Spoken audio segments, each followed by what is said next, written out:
Hello, it's Miss Leonard, and this Anatomy and Physiology video is over blood and its components. Remember that you can stop this video anytime to take notes. Blood. Blood is very unique, being that it is the only body tissue that has a fluid matrix that allows it to transport substances around the body. Here are the characteristics of blood. The color of your blood is determined by the amount of oxygen present on your erythrocytes, aka red blood cells. If you were to look at your blood and it was scarlet red, you have a lot of oxygen present on your red blood cells right now. If you look at your blood and it's very dull, then your red blood cells are really truly not carrying a lot of oxygen at the moment. Let's talk a little bit more about the components of blood. If I were to take out a sample of your blood, place it in a test tube, and centrifuge it, it would look like this. The top layer would be plasma, which makes up 55% of your blood, and the bottom layer is made up of formed elements that make up 45% of your blood. The white thin layer between them two is called a buffy coat, which contains most of your leukocytes, aka white blood cells, and platelets.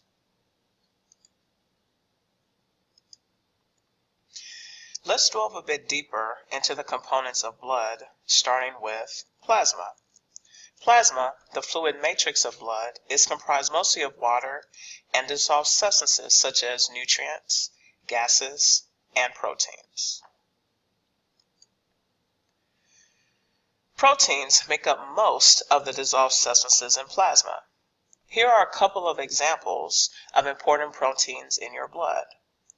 Albumin regulates osmotic pressure by controlling the viscosity or thickness of your blood by increasing or decreasing the amount of water in your blood.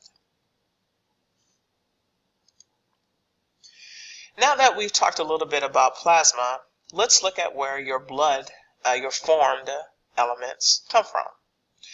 Blood cells are formed through the process called hematopoiesis in red bone marrow. A hemocytoblast is the grandfather of all blood cells.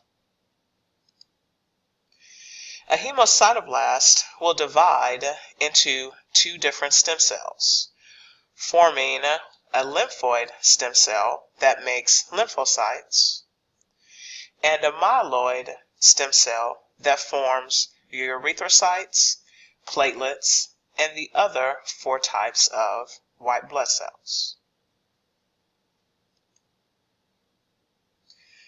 Now that we've talked a little bit about plasma and where our blood cells come from, let's delve a little bit deeper into each of our formed elements.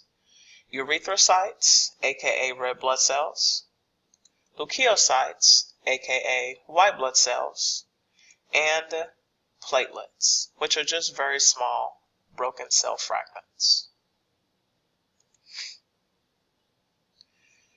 Erythrocytes, aka red blood cells, are truly not typical cells. They have no nucleus or hardly any organelles. However, they do comprise most of your formed elements in your blood. It's about 1,000 red blood cells to every 1 white blood cell. The function of your red blood cell is to transport oxygen to body tissues. This is accomplished by the protein hemoglobin. Hemoglobin, located on the surface of red blood cells, allows oxygen molecules to bind to it, allowing it to carry around 1 billion oxygen cells on just 1 red blood cell. Think about that for a second. That's 20 to 30 trillion red blood cells where 1 billion oxygen molecules are bound to them, moving around in your blood vessels right now. It's pretty amazing. Red blood cells normally have a biconcave shape. However, they can become misshapen. This can happen if a person has sickle cell anemia, which is an inherited disease and disorder of the blood. As misshapen red blood cells float around in the bloodstream, they can become entangled, blocking blood flow, leading to intense pain in certain areas in the body. Researchers studying sickle cell anemia have discovered that people that actually do have sickle cell can decrease their chances of contracting malaria. This is due to the parasite that causes malaria not being able to bind to the hemoglobin on a sickle-celled red blood cell. Malaria, as we saw in the video, deadly messengers, affects tons of people in sub-Saharan Africa and Central South America. Red blood cells, unfortunately, can divide, grow, or make proteins. Why not, you ask? That's because they don't contain a nucleus or can have organelles. Again, they're not truly a typical cell. Thus, with all the damage that can occur with red blood cells, they really truly don't live longer than 120 days. When your red blood cell count decreases, the hormone erythropoietin stimulates the formation of more red blood cells from red bone marrow. Now, we talked about in our first unit the different types of feedback systems. Do you remember what type of feedback system this is? You guessed right, a negative feedback system. Now that's enough about red blood cells. Let's move on to leukocytes, aka white blood cells. There are 5 types of white blood cells: basophils, eosinophils, neutrophils, monocytes, and lymphocytes. White blood cells are also a part of your immune system, which protects your body from foreign invaders.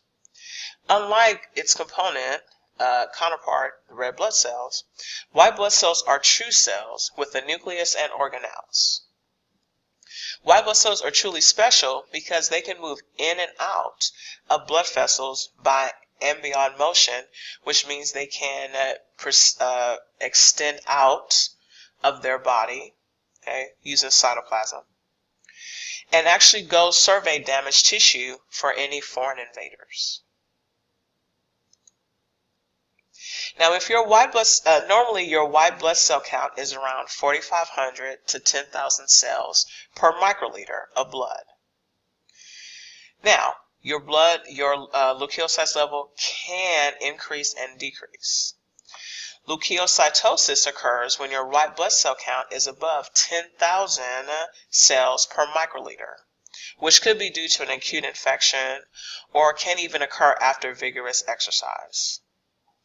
Leukopenia occurs when your white blood cell count falls below 4,500 cells per microliter, which could result from certain disorders such as AIDS, or if you take immunosuppressants.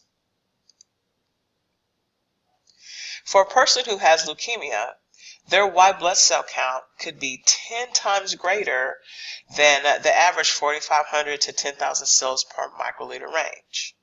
This abnormally high amount of white blood cell can be seen in the pictures to your right compared to the normal blood in the left.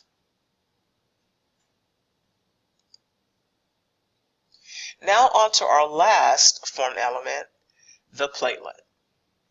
Platelets are really just ruptured cells that play a truly big role in blood clotting. We will discuss more about blood clotting later in class. From this video, you should have learned about the components of blood, which are plasma and formed elements, erythrocytes, red blood cells, leukocytes, white blood cells, and platelets. We also covered how blood cells are formed from the stem cell hemocytoblast. Hopefully, you've got all the information you need so as to move on to blood clotting and blood typing.